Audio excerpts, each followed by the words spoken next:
चढ़ती कला fast news. नमस्कार, मैं रचना शर्मा चढ़ती कला टाइम टीवी देख रहे सभी दर्शकों का स्वागत करती हूं। आप देख रहे हैं फास्ट न्यूज।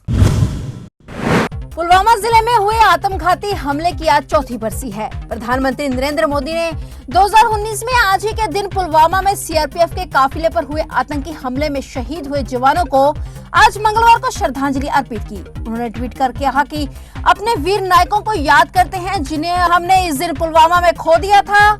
हम उनके सर्वोच्च बलिदान को कभी नहीं भूलेंगे। उनका साहस हमें एक मजबूत और विकसित भारत बनाने के लिए प्रेरित करता है। गौरतलब है कि एक आत्मघाती हमलावर ने अपने वाहन सीआरपीएफ के काफिले में घुसाने के बाद विस्फोट कर दिया था, जिसमें 40 से ज्यादा सैनिकों की जान चली गई थी। इसके जवाब में भारतीय वायुसेना ने पाकिस्तान के बालाकोट में आतंकी शिविरों को निशाना बनाया था।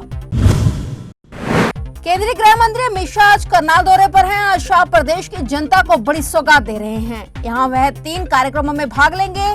पहला कार्यक्रम मधुबन अकादमी में, इसके बाद दूसरा कार्यक्रम मधुबन के नजदीक गाला रेस्टोरेंट डिवेचर और तीसरा कार्यक्रम एफएड एग्रो मॉल में आयोजित किया जाएगा। शाह आज हरियाणा सहकारिता एक्सपोर्टर हाउस में आयोजित कार्यक्रम में विभिन्न परियोजनाओं का शुभारंभ करेंगे और सहकारिता से जुड़े गणमान्य व्यक्तियों को संबोधित करेंगे। इस दौरान केंद्रीय गृह मंत्री अमित शाह के साथ मुख्यमंत्री मनोहर लाल भी उनके साथ मौजूद हैं।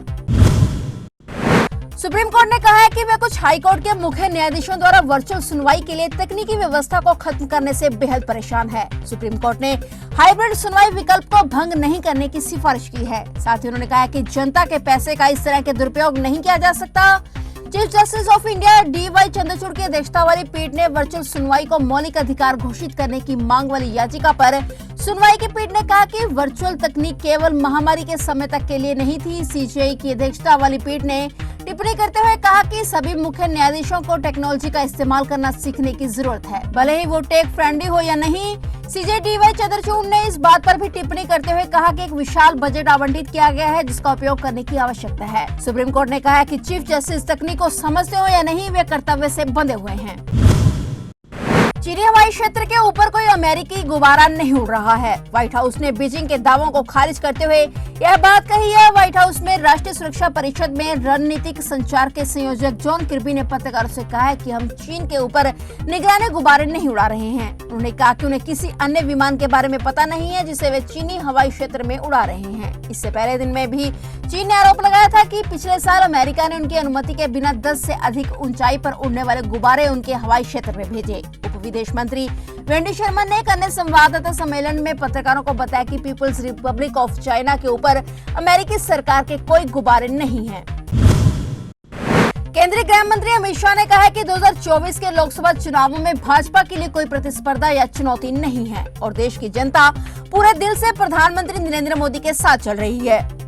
उन्होंने कहा कि केंद्र की पहल के कारण जमीनी स्तर पर लोगों के जीवन में सकारात्मक बदलाव आया है। केंद्रीय मंत्री शाह ने भी कहा है कि देश के लोग 2024 के चुनावों में भाजपा के प्रमुख विपक्षी दल के बारे में फैसला करेंगे और उन्होंने ये लेबल किसी भी पार्टी को नहीं दिया है। कांग्रेस और उनके नेता राहुल गांधी पर निशाना साधते हुए शाह ने कहा कि हो सकता है कि उन्होंने चुनाव वाले राज्यों में प्रचार नहीं किया हो, लेकिन त्रिपुरा, नागालैंड और मेघालय के चुनावों के नतीजे विपक्षी पार्टी के उन राज्यों में ताकत दिखाएंगे जहां कभी उनका दबदबा था। उन्होंने भरोसा जताया कि कर्नाटक, मध्य प्रदेश, राजस्थान और छत्तीसगढ़ सहित इस साल होने वाले चुनावों में भाजपा अच्छा प्रदर्शन करेगी। उत्तर प्रदेश के मुख्यमंत्री योगी आदित्यनाथ की अध्यक्षता में आज 5 कॉरिडोर मार्ग पर कैबिनेट की बैठक बुलाई गई। इस बैठक में सीएम योगी यूपी ग्लोबल इन्वेस्टर समिट में प्राप्त निवेश प्रस्ताव के क्रियान्वयन के संबंध में बात कर रहे हैं। इसके बाद शाम 4 बजे 5 कॉरिडोर मार्ग आवास पर बैठक होगी। मुख्यमंत्री द्वारा अटल आवासीय विद्यालय को लेकर भी प्रस्तुतिकरण बैठक की जाएगी और इसके अलावा आज सीएम के कई अहम कार्यक्रम हैं। महंगाई के इस दौर में यात्रियों की जेब पर भार पड़ने वाला है, क्योंकि बसों का सफर महंगा करने की तैयारी की जा रही है। ट्रांसपोर्ट विभाग के अंतर्गत आते पंजाब रोडवेज, पनबस, PRTC में उम्मीद के मुताबिक लाभ नहीं हो पा रहा, जिसके चलते विभाग द्वारा किराया बढ़ाने की तरफ ध्यान केंद्रित किया गया है। सूत्रों का कहना है कि इस क्रम में प्रति किलोमीटर 10 पैसे बढ़ाने की योजना तैयार की गई है, जिसके लिए सरकार से मंजूरी लेकर तुरंत प्रभाव से नए किरायों को लागू करवा दिया जाएगा। विभाग द्वारा डीजल की कीमतों में वृद्धि को इसको मुख्य आधार बनाया गया है। सरकार द्वारा बीते सप्ताह पेट्रोल व डीजल पर 90 पैसे प्रति लीटर वैट लगाकर दामों में वृद्धि की गई है। इसके चलते बसों को चलाने की लागत में बढ़ोतरी दर्ज हुई है। विभाग पहले से ही कई तरह के आर्थिक बोझ झेल रहा है, जिसके कारण अब विभाग के पास किराया बढ़ाने का एकमात्र विकल्प शेष रह जाता है। कांग्रेस सांसद राहुल गांधी के प्लेन को प्रयागराज में उतारने की इजाजत नहीं मिली। दरअसल राहुल गांधी देर रात केरल के वायनाड से प्रयागराज के दौरे पर थे, लेकिन प्लेन न उतारने की वजह से उन्हें यह दौरा रद्द करना पड़ा। वहीं अब इसे लेकर कांग्रेस ने बीजेपी पर भी जमकर हमला बोला। कांग्रेस के प्रदेश अध्यक्ष और पूर्व मंत्री अजय राव ने आरोप लगाया कि राहुल गांधी का चार्टर्ड प्लेन वायनाड से यहां के लिए निकलना था, लेकिन उसे वाराणसी के लाल बहादुर शास्त्री अंतर्राष्ट्रीय हवाई अड्डे बाबतपुर एयरपोर्ट पर उतरने की अनुमति नहीं दी गई। कांग्रेस ने कहा कि बीजेपी राहुल गांधी की लोकप्रियता से घबरा गई है। राजस्थान में गंभीर आपराधिक वारदातों को अंजाम देने वाले हार्डकोर बदमाश हो या फिर गैंगस्टर अब उनकी खैर नहीं है। राजस्थान पुलिस मुख्यालय के निर्देश पर प्रदेश के पुलिस इन बदमाशों की कमर तोड़ने के लिए ऑपरेशन ब्रिज प्रहार चलाएगी। इसके लिए डीजीपी और एडीजी क्राइम ने सभी जिला एसपी और रेंज आईजी को निर्देश दिए हैं और इसके तहत गैंगस्टर और हार्डकोर बदमाशों की अवैध संपत्तियों पर बुलडोजर भी चलाया जाएगा। उन्होंने बताया कि ऑपरेशन वज्र प्रहार के तहत सभी जिला पुलिस अधीक्षकों की मॉनिटरिंग में जिले के गैंगस्टर, माफिया और हार्डकोर और आदतन अपराधियों की सूची बनाई जाएगी। अगर किसी बदमाश की हिस्ट्री शीट नहीं खुली है तो वह भी खोली जाएगी। यह काम 28 फरवरी तक करना होगा। हिस्ट्री शीट खुलने के बाद पुलिस बदमाशों और उनके परिवार के सदस्यों के नाम से मौजूद चल अचल संपत्ति की जानकारी इकट्ठा कर सूची बनाई जाएगी। उल्लेखनीय है कि राजस्थान में पिछले दिनों गैंगवार की कई वारदातें हो चुकी हैं। धमकियों से पीड़ित कई कारोबारी पुलिस की शरण में पहुंचे हैं। वहीं प्रदेश में बढ़ती गैंगवार से आम जन भी भयभीत होने लगा है।